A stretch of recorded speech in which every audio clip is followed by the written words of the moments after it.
నమస్తే నాగేశ్వర్ గారు. ధర్మేంద్ర ప్రధాన్ రాజీనామా తర్వాత కేంద్ర విద్యాశాఖ మంత్రిగా బాధ్యతలు చేపట్టిన ప్రహ్లాద్ జోషిపై కాంగ్రెస్ ఎంపీ ప్రియాంక గాంధీ తీవ్రమైన ఆరోపణ చేశారు. గర్భవతిని రేప్ చేసిన రేపిస్ట్ ను వెనకేసి వచ్చిన ప్రహ్లాద్ జోషికి విద్యాశాఖ మంత్రి బాధ్యతలా అంటూ సభలో ఎద్దేవా చేశారు.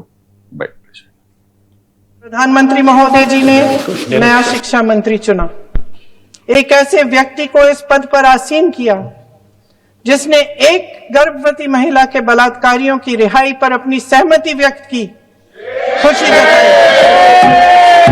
देश की करोड़ों लड़कियों को प्रधानमंत्री जी ने क्या संदेश दिया? प्रधानमंत्री महोदय, Indian express. So Priyanka Gandhi చేసిన ఆరోపణల మీద భారతీయ జనతా పార్టీ తీవ్ర అభ్యంతరం వ్యక్తం చేస్తోంది. కొత్త విద్యాశాఖ మంత్రి ప్రహ్లాద్ జోషి కూడా స్పీకర్ కు ఒక కంప్లైంట్ చేశారు. ప్రియాంక గాంధీ క్షమాపణలు చెప్పాలి, ఆమెను సభ నుంచి బహిష్కరించాలి అని కూడా డిమాండ్ చేస్తూ ఉన్నారు. సార్, కొత్త విద్యాశాఖ మంత్రిపై కూడా కాంగ్రెస్ పార్టీ ఆరోపణలు చేస్తోంది. ఏంటి సార్ కాంగ్రెస్ వ్యూహం ఏంటి? అంటే మీకు బిల్కిస్ బాను కేసులో ముద్దాయిలు విడుదలైనప్పుడు ప్రహ్లాద్ జోషి ఇచ్చిన స్టేట్మెంట్ అది ఎన్డీటీవీతో మాట్లాడాడు, మీకు ఇండియన్ ఎక్స్ప్రెస్ లో వచ్చింది, అన్నిట్లో వచ్చింది.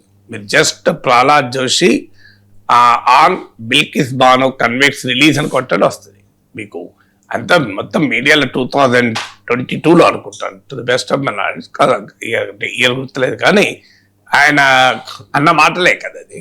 బిల్కిస్ బాను గుజరాత్ లో 2002 రైట్స్ అప్పుడు గుజరాత్ లో బిల్కిస్ బాను అనే గర్భవతి అయిన అమ్మాయి పైన సామూహిక అత్యాచారం జరిపారు. ఆమె కుటుంబ సభ్యులందరినీ చంపేశారు. వారికి యావజ్జీవ ఖైదు శిక్ష పడింది. వాళ్ళు జైల్లో ఉన్నారు చాలా ఏళ్ళు. ఉన్న తర్వాత మీకు గుజరాత్ బీజేపీ ప్రభుత్వం వాళ్ళని విడుదల చేసింది. విడుదల చేసినప్పుడు బీజేపీ పరివారం ఏకంగా వారికి స్వాగతం పలికి స్వీట్లు పంచి వారిని, అప్పుడు బీజేపీ నాయకులు సంస్కారీ బ్రాహ్మణ్ అని చెప్పి వారిని పొగిడారు కూడా. ఆ సమయంలో మీకు ఆ రిలీజ్ అంటే గుజరాత్ ప్రభుత్వం రిలీజ్ చేసింది. తర్వాత దాన్ని సుప్రీంకోర్టు 2024లో చాలా సీరియస్ గా స్పందించి ఆ రిలీజ్ తప్పుపడుతూ వాళ్ళని తిరిగి జైలుకి కూడా పంపింది.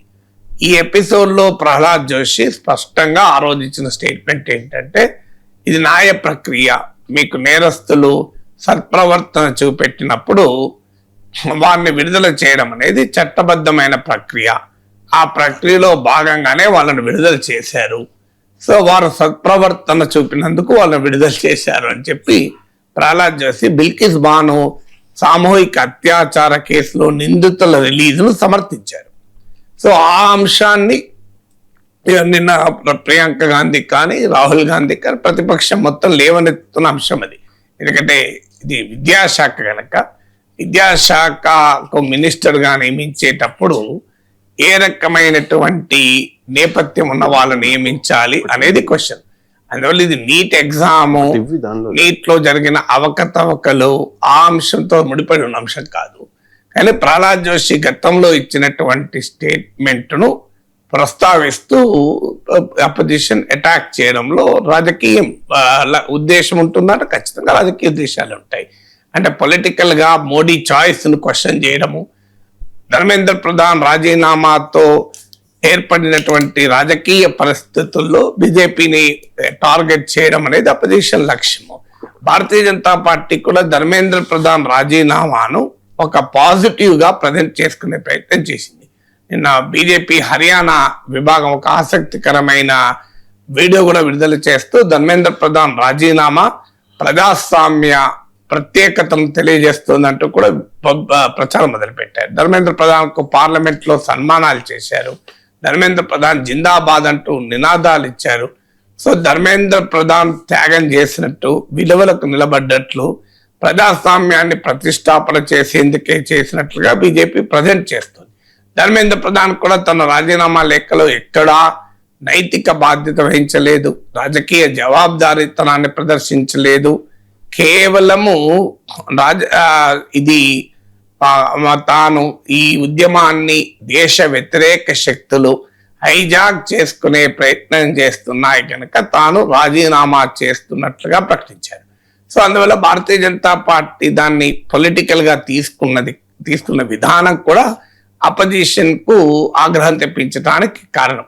అంటే బీజేపీ ఎందుకు చేసిందంటే ఈ అంశం పైన మొదటిసారిగా వెనకడుగు వేయాల్సి వచ్చింది. అంటే అది కూడా అపోజిషన్ ప్రెషరు, మీ పార్లమెంట్ లో యూత్ ప్రెషర్, బయట బీజేపీకి రాజకీయంగా ఒక దెబ్బ మేజర్. ఈ 12 ఏళ్లలో నరేంద్ర మోడీ ప్రభుత్వం ప్రజా ఉద్యమాలకు తల వంచి ఒక మినిస్టర్ను తొలగించడం అనేది మొదటిసారి.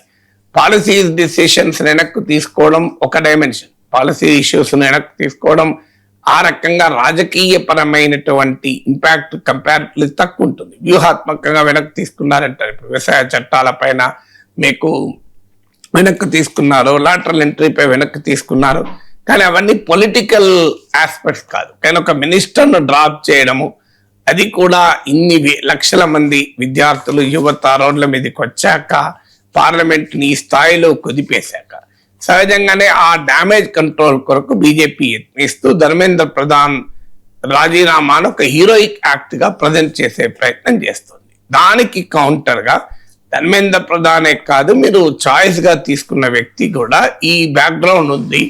ఒక రేపిస్ట్లకు శిక్షలు తగ్గిస్తే దాన్ని వెల్కమ్ చేశారు అనే యాంగిల్ జనం ముందు పెట్టేటువంటి ప్రయత్నం ప్రతిపక్షం చేస్తుంది.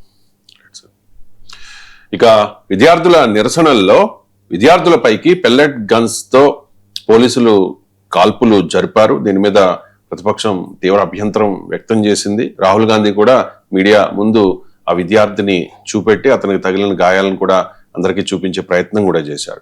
ఇప్పుడు ఆ విద్యార్థులపై పెల్లెట్ గన్లతో కాల్పులు జరపమని హోంమంత్రి అమిత్ షానే పోలీసుల్ని ఆదేశించారు అంటూ రాహుల్ గాంధీ ఆరోపిస్తూ ఉన్నారు.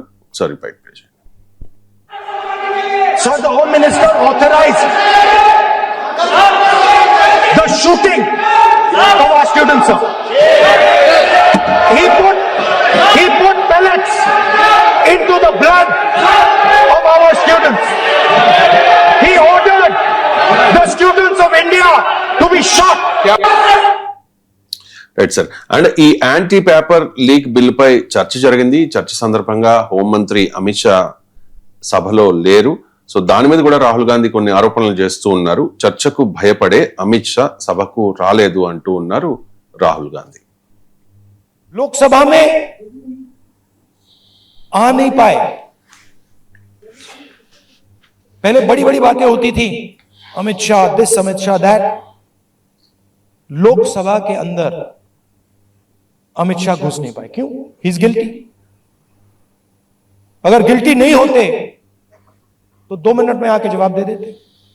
तो that is why we are saying इनको जाना है लोकसभा में.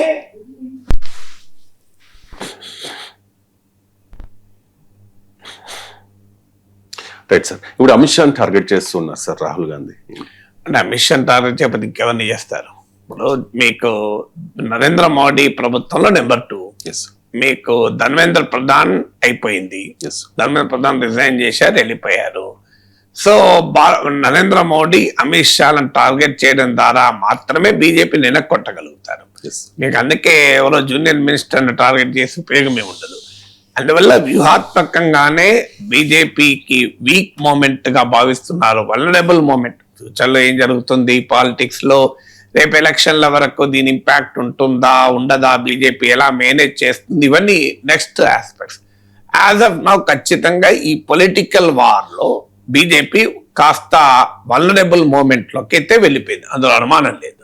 ఎందుకంటే ఆఖరికి కాక్రోచ్ జనతా పార్టీ అసలు రూపమే లేని, రంగే లేని, వాసనే లేని రాజకీయ పార్టీయే కానీ ఒక ఉద్యమం ఉంది, ఒక సటారికల్ మీమ్తో ప్రారంభమైనటువంటి ఒక పెద్ద ఉద్యమంగా రూపాంతరం చెందడం బీజేపీ ఇప్పటికీ కూడా డైజెస్ట్ చేసుకోలేని పరిస్థితి. ఎందుకు ఇలా జరిగింది అని ఏ ప్రతిపక్ష పార్టీ తనని ఈ స్థాయిలో ఛాలెంజ్ చేయలేదు, ఏ ప్రతిపక్ష పార్టీ ఈ స్థాయిలో జనాన్ని మొబిలైజ్ చేయలేకపోయింది. అందులో తాము సేఫ్ కాన్స్టిట్యున్సీగా భావిస్తున్న యంగ్ ఓటర్స్, జెన్జీ ఓటర్స్ పైన ఇది ప్రభావం కనుక దీని ఇంపాక్ట్ ఎలా ఉంటుంది అన్న టెన్షన్ మీకు క్లియర్ గా బీజేపీ పైన పడిన మాట నిజం. అందుకే జెన్జీ లాంగ్వేజ్ మొదలు పెట్టారు. ప్రధానమంత్రి వర్టికల్ ఫార్మాట్ లో వీడియోలు చేస్తున్నారు, మై డియర్ ఫ్రెండ్స్ అనుకుంటూ మాట్లాడుతున్నారు, రాత్రి మిడ్-నైట్ వీడియోలు రిలీజ్ చేస్తున్నారు. సో ఒక రకంగా భారీ ఎత్తున దీన్ని ఎదుర్కోవటానికి, ఈ పడ్డ దెబ్బను తప్పించుకోవటానికి బీజేపీ ఎత్తుగడ చేస్తుంది. మంత్రుల్ని రీల్స్ ఏమని ప్రైమ్ మినిస్టర్ చెప్తున్నాడు. పార్లమెంట్ లో కూడా నిన్న జెన్జీ లాంగ్వేజ్ అంటే మీకు MIA missing in action, Rahul Gandhi ఇన్ని రోజుల పాటు ఆ కాక్రోచ్ల ఉద్యమంలో లేరు, ఇవాళ ఎంఐఏ అని చెప్పి అటాక్ చేశారు. మిస్సింగ్ ఇన్ యాక్షన్ అని లేదు, fear of missing out FOMO అని, లేకుంటే డెలులు అంటే డిల్యూషన్ అని. సో డెలులు అంటూ ఇలా మీకు లింగో, ఈ జెన్జీ లింగోను వాడడం మొదలు పెట్టారు అపోజిషన్ లో. సో అందువల్ల బీజేపీ ఆ ప్రయత్నం కంగనా రనౌత్ లాంటి ఫిలిం సెలబ్రిటీ పొలిటీషియన్లను దించి యంగర్ ఓటర్లను ఇన్ఫ్లుయెన్స్ చేయాలి, అపోజిషన్ టార్గెట్ చేయాలి, ఈ ప్రయత్నాలన్నీ బీజేపీ చేస్తుంది. సో దానికి కౌంటర్ గా అపోజిషన్ కూడా ధర్మేంద్ర ప్రధాన్ రాజీనామా చేయడంతో ఈ ఇష్యూ సమసిపోకుండా దీని పొలిటికల్ హీట్ ను పెంచేటువంటి ప్రయత్నం అపోజిషన్ చేస్తుంది. సో బీజేపీ దీన్ని ఈ ఫెయిల్యూర్ నుంచి బయటపడటానికి చాలా శరవేగంగా ఫాస్ట్ ట్రాక్ కోర్టులు పెట్టాము, మేము యాంటీ పేపర్ లీక్ బిల్లు తెచ్చాము అంటూ బీజేపీ దీన్ని క్యాంపెయిన్ చేస్తుంది. చూడండి, మేము పరిష్కారాన్ని వెతుకుంటున్నాం. అలాగే నేషనల్ మీడియాలో, ముఖ్యంగా గోధీ మీడియాలో క్యాంపెయిన్ అదే, మోడీ అంటే సొల్యూషను. చూడు, ఈ ఇష్యూకు అపోజిషన్ పాలిటిక్స్ చేస్తుంటే మోడీ సొల్యూషన్స్ వెతుకుతున్నారని. కానీ అదే సమయంలో ఈ చర్యలకు కౌంటర్ గా ఏం జరుగుతుంది అంటే, ఈ పేపర్ లీక్లను చేసిన నిందితుల కేసు విచారణకు వస్తే ప్రధానమంత్రి ఏమో ఫాస్ట్ ట్రాక్ కోర్టులు పెడుతున్నామని ప్రకటించారు. ఆల్రెడీ ఈ పేపర్ లీక్ల పైన విచారణ జరుగుతున్న ఫాస్ట్ ట్రాక్ కోర్టులో కేసు విచారణకు జరుగుతుంటే సిబిఐ తరఫున లాయర్ రాలే. సో ఏం ఫాస్ట్ ట్రాక్ కోర్టులు పెట్టి ఏం చేస్తారు కమిట్మెంట్ లేనప్పుడు? సో ఇది ఇలాంటివన్నీ ఎక్స్పోజ్ అవుతున్నాయి. అందువల్ల ధర్మేంద్ర ప్రధాన్ రాజీనామా తర్వాత ఉన్నటువంటి పొలిటికల్ హీట్ ను తనకు అనుకూలంగా మలచుకోవటానికి అపోజిషన్ మరింతగా దాన్ని హీట్ పెంచింది. బీజేపీ ఏమో దాని నుంచి బయటపడటానికి రకరకాల రూపాల్లో వ్యూహరచన చేస్తోంది. అందువల్ల జెన్జీ మూమెంట్ ఎఫెక్ట్ భారత రాజకీయాల్ని కుదిపేస్తున్నమాట చూస్తున్నాం మనం. అందుకే ధర్మేంద్ర ప్రధాన్ తర్వాత అపాయింట్ అయిన ప్రహ్లాద్ జోషి పైన భారీ ఎత్తున అటాక్ మొదలు పెట్టారు. బిల్కిస్ బాను కేసులో నిందితులను విడుదల చేసినప్పుడు వారిని సమర్థించాడు ప్రహ్లాద్ జోషి అని.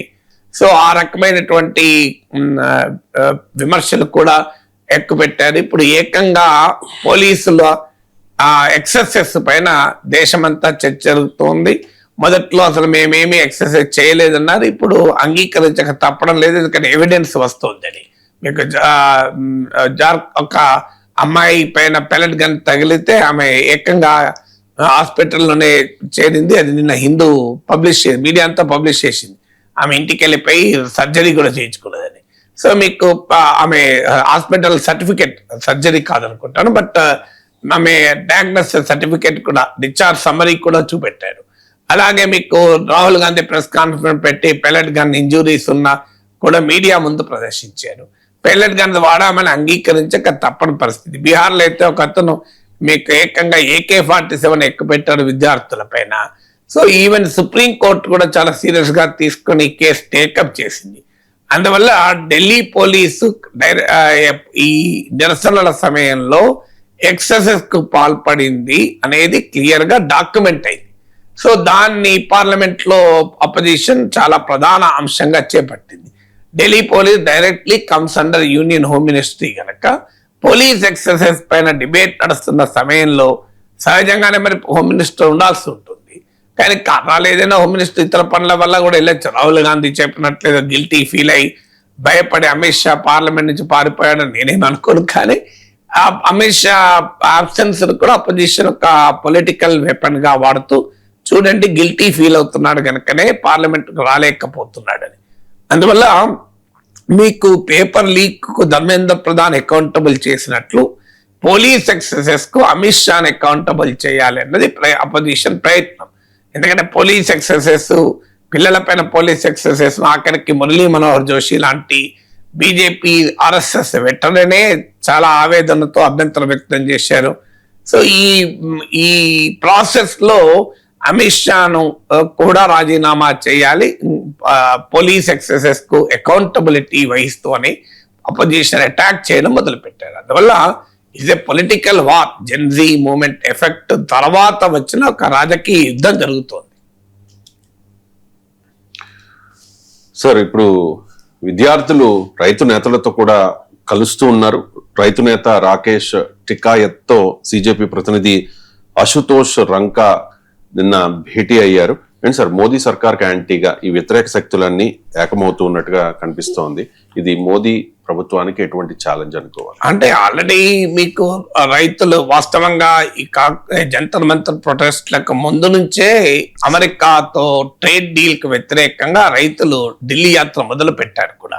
హర్యానా ఢిల్లీ బార్డర్ దాకా వచ్చాక హర్యానా ప్రభుత్వం ఇంటర్వ్యూన్ అయి కేంద్ర ప్రభుత్వంతో చర్చలు జరిపిస్తాం మినిస్టర్తో అన్నాక రైతులు ఎలక్కిపోయారు. అందువల్ల మీకు వాస్తవంగా ఈ చలో పార్లమెంటుకు ముందు నుంచే ఈ అమెరికాతో వాణిజ్య ఒప్పందానికి వ్యతిరేకంగా రైతు ఉద్యమం మొదలైంది. పంజాబ్, హర్యానా, ఉత్తరప్రదేశ్, హిమాచల్ ప్రదేశ్ కు చెందిన రైతులు దేశ్ బచావో ఆందోళన కూడా మొదలు పెట్టారు. దాని దేశ్ బచావో ఆందోళన. సో అందువల్ల కారణం ఏంటంటే అమెరికాతో కుదిరిన ఒప్పందంలో మీకు ఎంఓయూలో, అఫ్ కోర్స్ ఇప్పుడు ఆ ఒప్పందం ఉందా లేదా కూడా ఎవరికి తెలియదు, కానీ ఎంఓయూ మాత్రం ఉంది. ఆ ఎంఓయూ ఆధారంగానే రేపు ఫైనల్ డీల్ కుదురుతుంది అంటున్నారు. ఆ ఒప్పందంలో క్లియర్ గా అగ్రికల్చరల్ మార్కెట్ లోకి కూడా అమెరికా వస్తువు నిల్వ చేయడానికి భారత ప్రభుత్వం అంగీకరించింది. ముందు మేము అంగీకరించలేదని బుకాయించారు, కానీ ట్రంపే ప్రకటించాడు. తర్వాత ఎంఓయూలో కూడా స్పష్టంగా ఉంది అగ్రికల్చరల్ కమాడిటీస్ లోకి కూడా, ముఖ్యంగా అమెరికా సోయా, అమెరికా మొక్కజొన్న, ఇలా అమెరికన్ అగ్రికల్చరల్ ప్రొడక్ట్స్ ఇండియాలోకి ఎలో చేయడానికి భారత ప్రభుత్వం రాజీ పడింది, తన విధానాన్ని సడలించుకుంది. చాలా కాలం అగ్రికల్చర్ మార్కెట్లోకి ఎంటర్ కానివ్వమంటూ ప్రభుత్వం నిలబడింది.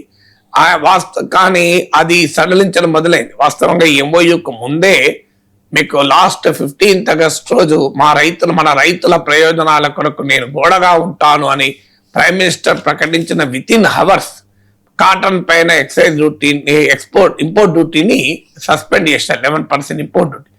తర్వాత December 31st వరకు కూడా, అంటే కాటన్ సీజన్ పూర్తయ్యేంత వరకు కూడా ఇంపోర్ట్ డ్యూటీని జీరో చేశారు. దాంతో పెద్ద ఎత్తున విదేశీ కాటన్ భారత్లోకి ఎంటర్ అయింది, అమెరికా కాటన్.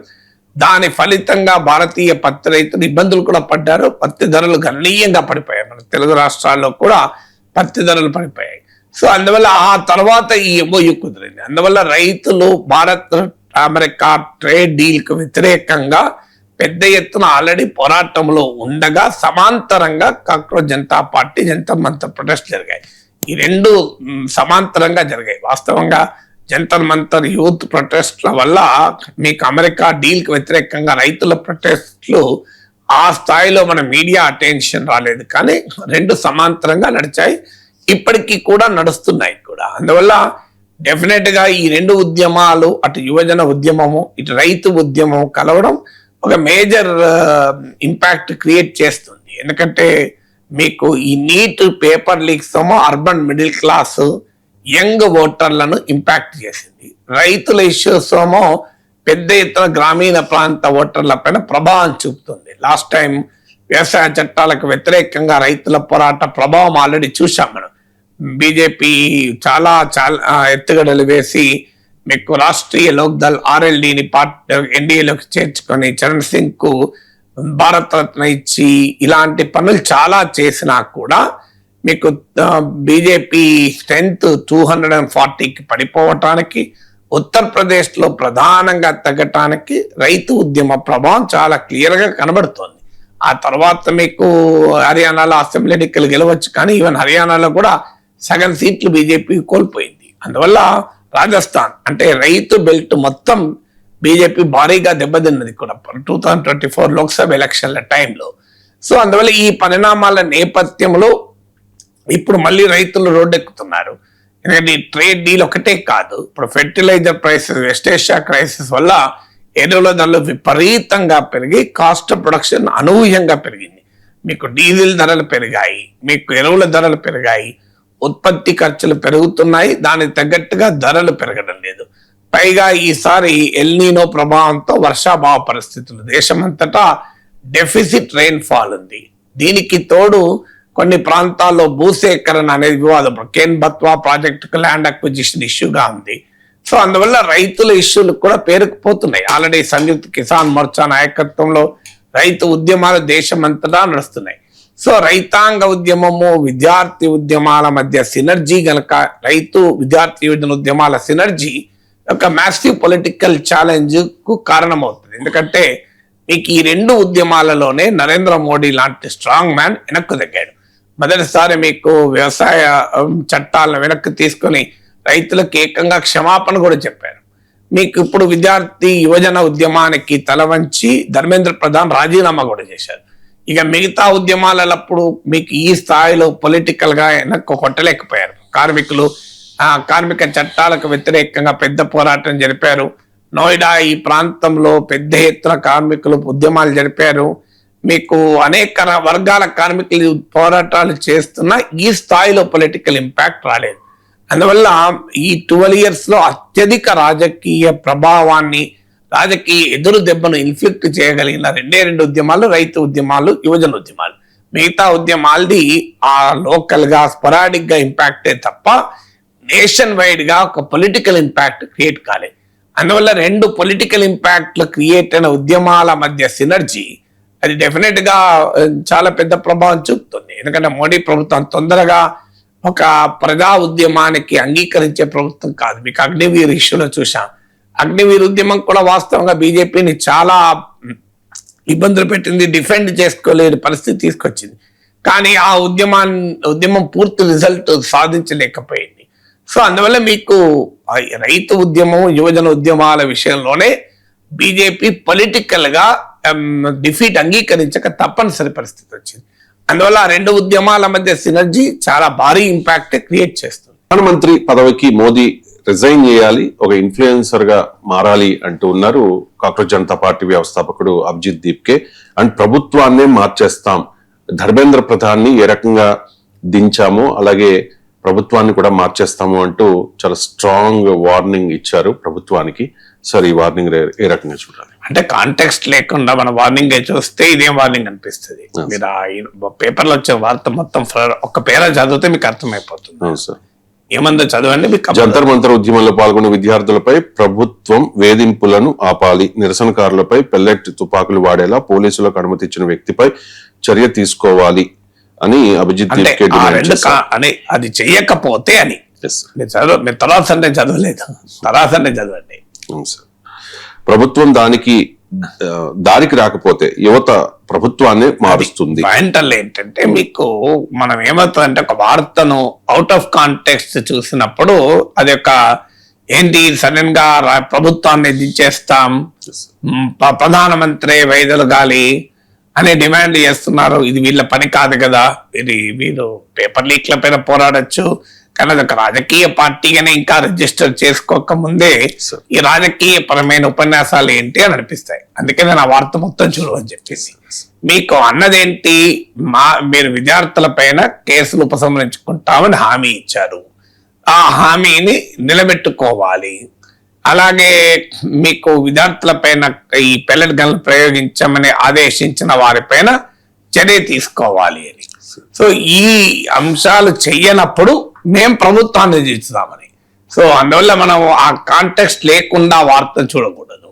సో అందువల్ల అది పొలిటికల్ స్టేట్మెంట్ కన్నా కూడా ప్రభుత్వం పైన ఒత్తిడి పెంచేటువంటి స్టేట్మెంట్ గానే చూడాలి. అంటే ఇప్పుడు ఆల్రెడీ మీకు జేపీ నడ్డాతో కాంగ్రెస్ జనతా పార్టీ ప్రతినిధులు చర్చలు జరిపిన సమయంలో స్పష్టంగా అంగీకరించినటువంటి డిమాండ్లలో మొదటిది ఈ నిరసనలో, ఈ ఉద్యమంలో పాల్గొన్న వారిపైన కేసులు కొత్తగా పెట్టము, అరెస్టులు కొత్తగా చెయ్యము, ఇప్పటికే పెట్టిన ఎఫ్ఐఆర్లను ఉపసంహరించుకుంటాం. ఇది కేంద్ర ప్రభుత్వం చాలా స్పష్టంగా సోనం వాంగ్చుక్ హంగర్ స్ట్రైక్ ను ఎన్డీఏసినప్పుడు ఇచ్చారు హామీ. తర్వాత కాక్రోచ్ జనతా పార్టీకి కూడా హామీ ఇచ్చారు. ఆ హామీ ఇచ్చాక కూడా ఉద్యమం ఆగలేదు. ఎందుకు ఆగలేదు అంటే ధర్మేంద్ర ప్రధాన్ రాజీనామా చేయాలని డిమాండ్ దగ్గర ప్రతిష్టంభన ఏర్పడింది. చివరకు ధర్మేంద్ర ప్రధాన్ కూడా రాజీనామా చేయడంతో ఉద్యమం ఉపసంహరించుకున్నారు. సో అందువల్ల ఈ కాంటెక్స్ట్ చూస్తే ప్రభుత్వం ధర్మేంద్ర ప్రధాన్ రాజీనామాకు ముందే అంగీకరించింది. అంగీకరించిన తర్వాత ఇప్పుడు చేస్తున్న వ్యాఖ్యలు, చూపుతున్న వైఖరి అనుమానాస్పదంగా మారిపోతుంది. బీజేపీ పాలిత రాష్ట్రాల్లో కేసులు పెడుతున్నారు, కేసులు ఉపసంహరించుకోవడంలో జాప్యం చేస్తున్నారు. సో అకౌంటబిలిటీ అంటే పోలీస్ ఎక్సర్సైజ్ కు ఎవరు జవాబుదారితనం అనే అంశం పైన అస్పష్టత ఉంది. దీనిపైన ఆల్రెడీ కాక్రోచ్ జనతా పార్టీ ఇదివరకు హెచ్చరిక కూడా జారీ చేసింది, మళ్ళీ దేశవ్యాప్త నిరసనలకు పిలిపిస్తామని. సో అందువల్ల హీట్ తగ్గించటానికి అంగీకరించి రేపు మళ్ళీ వెనక్కు తగ్గేటువంటి ప్రయత్నం కేంద్ర ప్రభుత్వం వైపు నుంచి వస్తుంది అనే ఇండికేషన్ వస్తుంది. జేపీ నడ్డా ఏకంగా సమర్థించారు కూడా. మీరు నిరసనల విషయంలో ఇలాంటి సహజము జరుగుతాయనుకుంటూ కూడా మాట్లాడారు. సో అందువల్ల ఈ పరిణామాల నేపథ్యంలో ఈ విద్యార్థుల పైన, యువతరం పైన, ఉద్యమకారుల పైన పెట్టిన కేసులు ఎత్తివేయకపోతే, అలాగే పోలీస్ ఎక్సర్సైజ్ కు బాధ్యుల పైన చర్య తీసుకోకపోతే ప్రభుత్వాన్ని మార్చేస్తాం అనేటువంటి స్టేట్మెంట్ అభిజిత్ కి ఇచ్చారు. అంటే ఒక రకంగా పొలిటికల్ ప్రెషర్ ప్రభుత్వం పైన పెట్టేటువంటి ఎత్తుగడగా ఇచ్చిన స్టేట్మెంటే తప్ప ఇప్పటికిప్పుడు కాక్రోచ్ జనతా పార్టీ మోడీ ప్రభుత్వాన్ని కూల్చే సిచ్యువేషన్ లేదు. అది రాజకీయ ప్రక్రియలో జరగాల్సిందే తప్ప ప్రభుత్వాన్ని మార్చడానికి ఇప్పుడేం వెంటనే ఎన్నికలు కూడా లేవు. ఎన్నికల సమయంలో దీని ప్రభావం ఉంటుంది అని ఒక రకంగా హెచ్చరిక చేయడం. సో అలాగే నరేంద్ర మోడీ ఇన్ఫ్లుయెన్సర్ గా మారాడు, ప్రైమ్ మినిస్టర్ పదవి వదిలేసి ఇన్ఫ్లుయెన్సర్ గా మారారు అని. ఎస్పెషల్లీ ఆయన ఈ 30 రోజుల పాటు మౌనంగా ఉండి సడన్ గా రాత్రి మిడ్ నైట్ వీడియో విడుదల చేయడం ద్వారా యూత్ ను అట్రాక్ట్ చేసేటువంటి ప్రయత్నం చేస్తున్నారు. అంటే ఒకవైపు కాక్రోచ్ జనతా పార్టీ పెద్ద ఎత్తున జెన్జీని అట్రాక్ట్ చేసి ఉద్యమానికి దించారు కనుక దాని counter Gen Z movement, Gen Z attraction చేసడానికి ప్రైమ్ మినిస్టర్ నాయకత్వంలో పెద్ద ప్రయత్నం జరుగుతోంది. బీజేపీ మీకు ఆ ప్రయత్నం దేశవ్యాప్తంగా చేస్తోంది. పార్లమెంట్ లో కూడా బీజేపీ సభ్యులు జెన్జీ లింగో వాడడం, ఎంఐఏ అని మిస్సింగ్ ఇన్ యాక్షన్ అని, ఫోమో అని ఫియర్ ఆఫ్ మిస్సింగ్ అవుట్ అని, డెలులు అని ఇలా అపోజిషన్ పైన అటాక్ ఈ జెన్జీ లింగో వాడడం కూడా మొదలు పెట్టారు. ప్రైమ్ మినిస్టరే కంటిన్యూస్ గా వీడియోలు రిలీజ్ చేస్తున్నారు వర్టికల్ ఫార్మాట్ లో. ప్రత్యేకించి ఇన్స్టాగ్రామ్ కు, రీల్స్ కు ఉపయోగపడేటువంటి వీడియోలు రిలీజ్ చేస్తున్నారు. మీకు ప్రియాంక గాంధీ పార్లమెంట్ లో కూడా మీరు కెమెరా యాంగిల్ బాగానే మారుస్తున్నారు, కానీ దిల్ యాంగిల్, మనస్సు యాంగిల్ మార్చండి అనే ఎద్దేవా కూడా చేశారు. సో అందువల్ల ఆ నేపథ్యంలో అబ్జదీప్ అన్నది ఏంటంటే, మీరు బాగా మరి ఇన్ఫ్లుయెన్సరే కావాలనుకుని ఇన్ఫ్లుయెన్సరే కండి, ప్రైమ్ మినిస్టర్ ఇంకోరికి అప్పచెప్పండి. కానీ ఇలాంటి స్టేట్మెంట్లు అన్నెసెసరీ స్టేట్మెంట్లు వాస్తవంగా. ఎందుకంటే ప్రధానమంత్రి you can make joke of prime minister's position. Prime minister's policies విషయంలో ప్రశ్నించాలి తప్ప ఒక విజయం సాధించాం కదా అనే అహంకారాన్ని చూపినట్టుగా ఉంటే కూడా సమాజం అంగీకరించదు. ఎందుకంటే వయసు రీత్యా కావచ్చు, అనుభవం రీత్యా కావచ్చు, స్థాయి రీత్యా కావచ్చు, నరేంద్ర మోడీ పట్ల అగౌరవాన్ని ఏ రూపంలో ప్రదర్శించినా అది కౌంటర్ ప్రొడక్టివ్ అవుతుంది. కాక్రోచ్ జనతా పార్టీ కూడా అర్థం కావాల్సినటువంటి విషయం. ఏదో ఒక మంచి ఉద్యమం నడిచింది, ఆ ఉద్యమానికి సమాజం నుంచి బ్రహ్మాండమైన మద్దతు లభించింది, ఆఖరికి రాజకీయపరమైన ప్రభావాన్ని చూపింది. నరేంద్ర మోడీ బీజేపీ లాంటి ప్రభుత్వానికి కూడా ఇంపాక్ట్ చేసింది. ఇది అన్బిలీవబుల్ విక్టరీ. పెద్ద పెద్ద ప్రతిపక్షాలు, బలమైన రాజకీయ ప్రత్యర్థులు చేయలేని పనిని జెన్జీ మూవ్మెంట్ చేసింది. కానీ దాన్ని ఇంకా ఎక్కువ స్ట్రెచ్ చేసి, అదే నరేంద్ర మోడీని పొలిటికల్ గానే ఓడించగలిగే శక్తి మాకే ఉన్నది అన్నట్లుగా కనుక మాట్లాడితే అది కౌంటర్ ప్రొడక్టివ్ అవుతుంది. ఎందుకంటే ఇప్పుడు వచ్చిన వాళ్ళందరూ కూడా బీజేపీని ఓడించడానికి వచ్చారని చెప్పలేం కదా. ఈ ఇష్యూ పైన రియాక్ట్ అయ్యారో ఆ ఇష్యూ వరకే మనం చూడాలి. పొలిటికల్ స్టేట్మెంట్లు, అది కూడా ప్రధానమంత్రి పట్ల అగౌరవాన్ని చూపే రీతిలో ఏ మాటలు మాట్లాడినా అది కౌంటర్ ప్రొడక్టివ్ అవుతుంది. అందువల్ల మోడీ ప్రైమ్ మినిస్టర్ ఎంత మాత్రం ఇన్ఫ్లుయెన్సర్ కాకూడదని లేదు. ఇన్ఫ్లుయెన్సర్లు రాజకీయాల్లో చేరడం లేదా? అందువల్ల ప్రైమ్ మినిస్టర్ ఉంటూగా ఉన్న ప్రైమ్ మినిస్టర్ మించిన ఇన్ఫ్లుయెన్సర్ ఇంకెవరున్నారు ఈ దేశంలో? ఇప్పుడు ఏ ఫిలిం సెలబ్రిటీ, ఏ సోషల్ మీడియా సెలబ్రిటీ కన్నా అత్యధికంగా ప్రజల్ని ప్రభావం చేస్తున్న నరేంద్ర మోడీ కనుక ఆయన కొత్తగా ఇన్ఫ్లుయెన్సర్ అయ్యేది ఏంది? ఇది ఆల్రెడీ ఇన్ఫ్లుయెన్సర్. ఆయన మించిన ఇన్ఫ్లుయెన్సర్ భారతదేశంలో ఇంకెవరూ లేరు.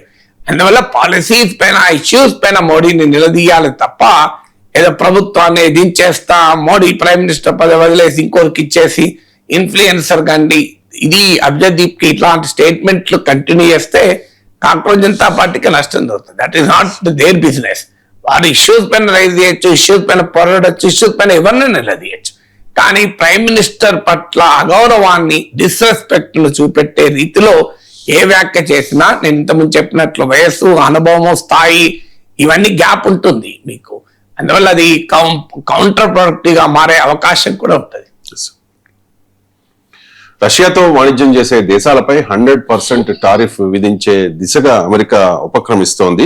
అమెరికా సెనెట్ లో ఈ ప్రక్రియ కూడా ప్రారంభమైంది. ప్రొఫెసర్ గారు, రష్యాతో వాణిజ్యం చేసే దేశాల్లో భారత్ కూడా ఒకటి. సో భారత్ పై దీని ప్రభావం ఏంటి? అంటే ఇది చాలా కొన్ని రోజులుగా లిండ్సే గ్రాహం బిల్ అని ఒక బిల్లును అమెరికాలో ప్రవేశపెట్టాడు చట్టసభలో. ముందైతే Lindsay Graham bill first time పెట్టినప్పుడు 500% టారిఫ్ విధిస్తామని మొదలు పెట్టారు. ఆ మధ్య పేపర్లో కూడా మనం చూసి 500% వేస్తారని. దాన్ని రివైజ్ చేసి ఇప్పుడు 100% కు దాన్ని రివైజ్ చేశారు. జూలై 1st వీక్ లోనే రివైజ్ చేసి దాన్ని సెనెట్ లో పెట్టారు. నిన్న పెట్టింది బిల్లు కాదు, నిన్న పెట్టింది ఏంటంటే ఫాస్ట్ ట్రాక్ చేయటానికి. అంటే సెనెట్ లో నిన్న ఆమోదించింది ఏంటంటే ఈ లిండ్సే గ్రాహం బిల్లు ప్రాసెస్ ను స్పీడప్ చేయమని ఒక రకమైనటువంటి ప్రక్రియ. అది అంటే సెనెట్ ఆమోదించింది, చట్టం కాదు. ఆ చట్టాన్ని వేగంగా ఆమోదించే ప్రక్రియ చేపట్టమంటూ ఒక నిర్ణయం, తీర్మానం చేయడం.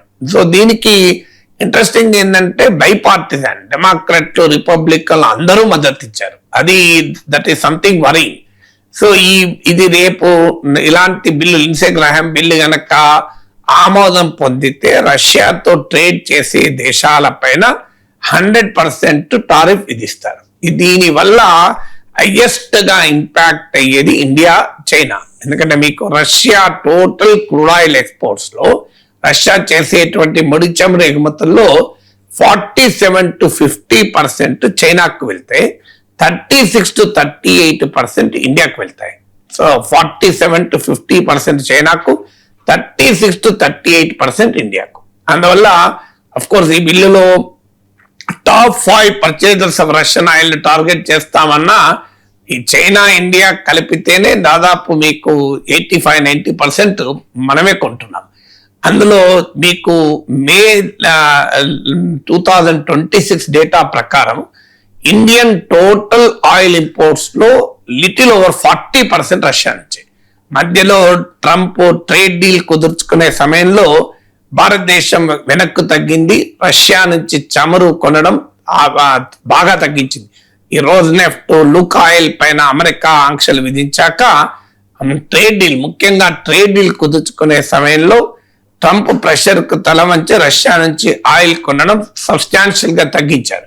ఈలోగా వెస్ట్ ఏషియా వార్ వచ్చింది. ఈ వెస్ట్ ఏషియా వార్ సమయంలో రష్యన్ ఆయిల్ పైన శాంక్షన్స్ ని అమెరికానే సడలించింది. దాంతో ఎందుకంటే గ్లోబల్ ఆయిల్ సప్లైస్ తలకిందులయ్యాయి. ఆయిల్ ప్రపంచంలో ఆయిల్ షాక్ నుంచి తప్పించుకోవటానికి ఆ వెస్ట్ ఏషియా వార్ సమయంలో రష్యా పైన శాంక్షన్స్ ను అమెరికా సడలించింది.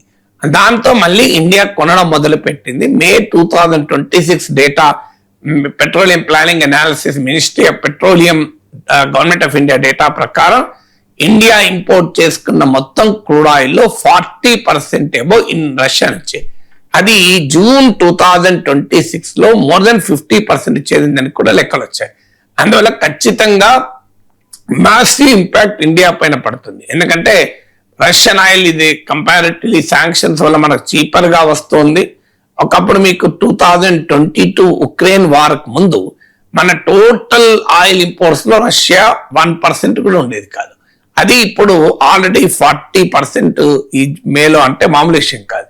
అందులో వెస్ట్ ఏషియా వారు, స్టేట్ ఆఫ్ హార్మోజ్ మూసివేత, రెడ్ సీలో ఈ గందరగోళ పరిస్థితులు, వీటి వల్ల మనకు పెద్ద ఛాలెంజ్ ఉన్న సమయంలో Russian oil is a big relief. Global oil prices $100 దాటిన సమయంలో, అందువల్ల ఇండియాలో ఇన్ఫ్లేషన్ కంట్రోల్ చేయడానికి, ఫారిన్ ఎక్స్చేంజ్ పొజిషన్ నిలబెట్టడానికి, కరెంట్ అకౌంట్ నియంత్రణలో పెట్టడానికి, ఇంపోర్ట్ బిల్లు తగ్గించడానికి కూడా రష్యన్ ఆయిల్ ఉపయోగపడ్డది. సో అమెరికా ఇప్పుడు ఈ 100% టారిఫ్ విధిస్తే it's a very big impact India పైన పడుతుంది. అండ్ ఇది అన్యాయం కూడా, ఎందుకంటే అమెరికా భారతదేశం ఎవరితో వాణిజ్యం చేయాలనేది అమెరికా ఎలా డిసైడ్ చేస్తుంది.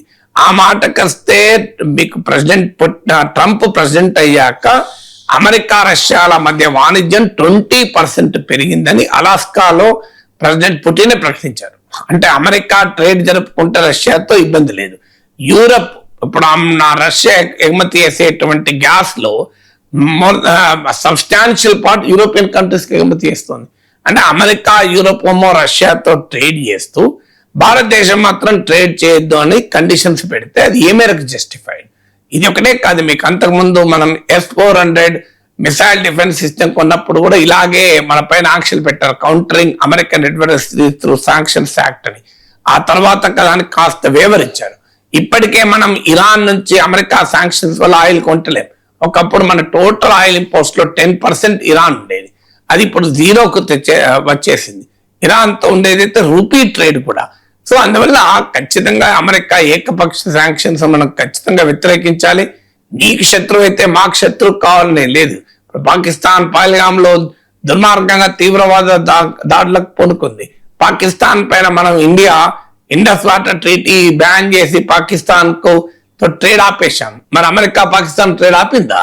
సో మీకు మరి మాతో ఘర్షణ కంట్రీస్ తో అమెరికా ఎందుకు ట్రేడ్ చేస్తుంది? దానికి ఆన్సర్ ఉండాలి కదా.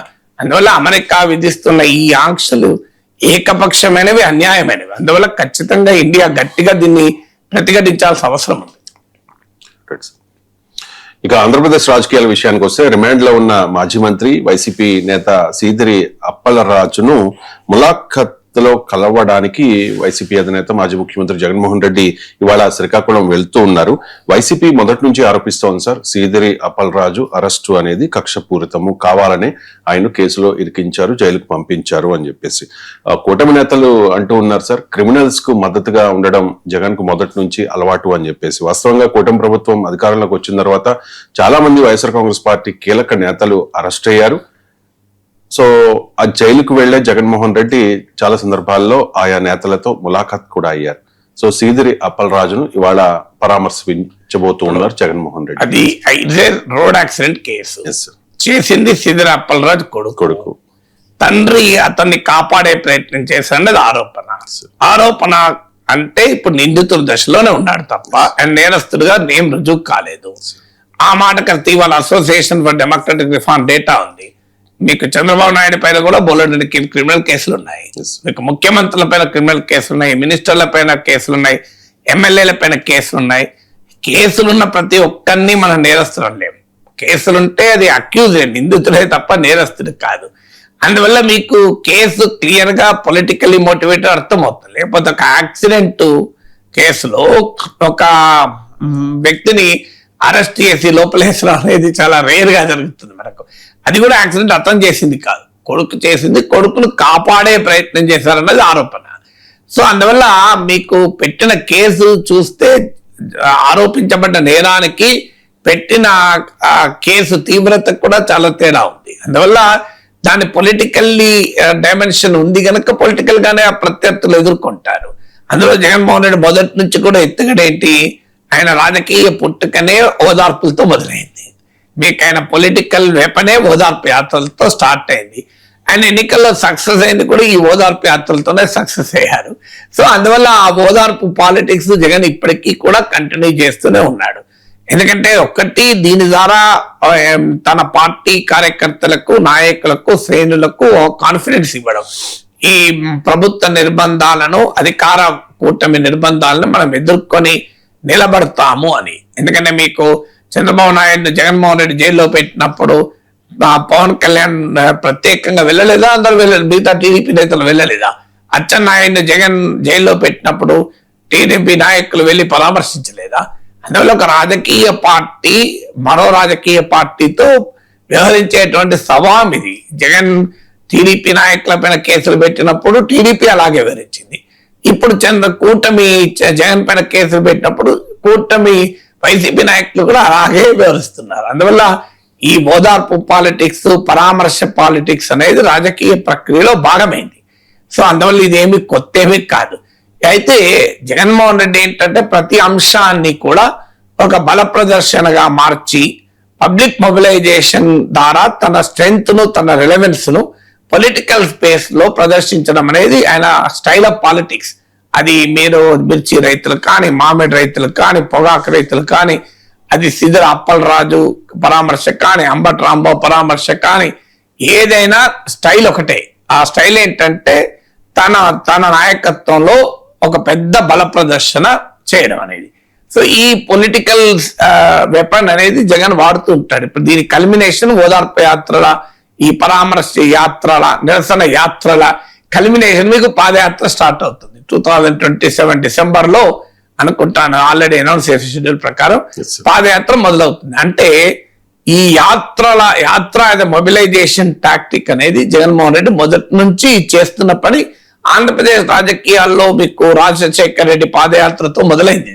ఆ తర్వాత చంద్రబాబు నాయుడు మీకోసం యాత్ర, నారా లోకేష్ యువగలం యాత్ర, మళ్ళీ జగన్మోహన్ రెడ్డి మధ్యలో పాదయాత్ర, ఇప్పుడు పాదయాత్ర. అందువల్ల ఈ ఓదార్పు యాత్ర, పరామర్శ యాత్ర మీకు అలాగే పాదయాత్ర, this part of the political లెక్సిగాన్ of Andhra Pradesh. So అది వాళ్ళ కొత్తగా మొదలయ్యేది కాదు, కొత్తగా ఎండ్ అయ్యేది కాదు. కానీ జగన్మోహన్ రెడ్డి చేస్తున్న ఒక ఈ టాక్టిక్స్ లో ఒక డైమెన్షన్ ఏంటంటే పబ్లిక్ ఇష్యూస్ మీద చేసేటప్పుడు ప్రజల్ని ముందు పెట్టాలి. అక్కడ కూడా పొలిటికల్ స్లోగన్స్, పొలిటికల్ స్ట్రాటజీనే ముందు పెడుతున్నాడు. సో అది అంత పెద్ద రిజల్ట్ ఇవ్వదు. ఇప్పుడు మీకు ఉదాహరణకు హామీల అమలు పైన పెద్ద ఉద్యమం నడిపారు. దానికి మాకు పింఛన్లు కావాలి, ఎప్పుడు ఇస్తారు పింఛన్లు అనే ఉద్యమం మొదలు పెడితే మీకు పింఛన్ రాని ప్రతి ఒక్కరూ రియాక్ట్ అవుతారు. ఎప్పుడు ఇస్తారు పింఛన్? ఎందుకంటే కూటమి ప్రభుత్వం వచ్చాక ఈ రెండేళ్లలో మీకు 60 ఏళ్ళు నిండిన వారు చాలా మంది ఉంటారు కదా, వాళ్ళకి పెన్షన్స్ రావడం లేదు. అలాగే ఈవెన్ కొన్ని సెక్షన్ల ప్రజలకు తక్కువ వయసు కూడా ఇస్తామన్నారు, వాళ్ళకి ఇవ్వలేదు. మరి పెన్షన్లు ఎప్పుడు ఇస్తారు? కొత్త రేషన్ కార్డులు ఎప్పుడు ఇస్తారు? ఇలాంటి ఉద్యమాలు కనుక నడిపితే వైసీపీకి ఉపయోగపడేది. కానీ దాన్ని కూడా పొలిటికలైజ్ చేసేసి వెన్నుపోటుకు 2 రోజులు అని చెప్పి దాన్ని ఒక రాజకీయ నినాదంగా మార్చేసే వరకు దాని ఇంపాక్ట్ తగ్గిపోతుంది. మీరు రైతుల విషయంలో కూడా అదే, మిర్చి, మామిడి, పొగాకు, ఆక్వా, రైతుల ఇష్యూలు, రైతుల పోరాటాలు, రైతు డిమాండ్లు ముందు కాకుండా అక్కడ కూడా మళ్ళీ జగన్మోహన్ రెడ్డి బల ప్రదర్శనే ప్రధానంగా. ఆయన చుట్టూ రాజకీయ సమీకరణ చేయడం, సమస్య చుట్టూ సమీకరణ చేసినప్పుడు దానికి పొలిటికల్ స్ట్రెంత్ ఎక్కువ ఉంటుంది. సమస్య చుట్టూ ఆక్వా రైతు సమస్య ఇట్టు, పొగాకు రైతు సమస్య ఇట్టు, మామిడి, మిర్చి రైతు సమస్య చుట్టూ సమీకరణ కాకుండా ప్రతి అంశం, అది సిద్ధర అప్పలరాజు, అంబటి రాంబాబుల పరామర్శ కానివ్వండి, అది మామిడి రైతు, ఆక్వా రైతు, పొగాకు రైతు కానీ అన్నిట్లో కూడా పొలిటికల్ స్లోగనే, పొలిటికల్ మొబిలైజేషనే, జగన్మోహన్ రెడ్డి ప్రొజెక్షనే తప్ప ఇంకోటి ఉండడం లేదు. సో దానివల్ల ఏమైతుందంటే అసలు ఈ ఆఖరికి ఆంధ్రప్రదేశ్ లో కాక్రోచ్ ఏమేమని చెప్పి కాక్రోచ్ ఉద్యమం కూడా తన చుట్టూ తిప్పుకునే ప్రయత్నం. అంటే భూమి తన చుట్టూ తాను తిరుగుతూ ఉంటుంది, సూర్యుని చుట్టూ కూడా తిరుగుతూ ఉంటుంది. కానీ రాజకీయ నాయకులు ప్రజల చుట్టూ తిరగాలి. సో ప్రజల చుట్టూ తిరగకుండా రాజకీయాలు తన చుట్టూ తాను తిప్పుకుంటే దాని ప్రయోజనం కంపారిటివ్లీ తక్కువ ఉంటుంది. Thank you so much sir.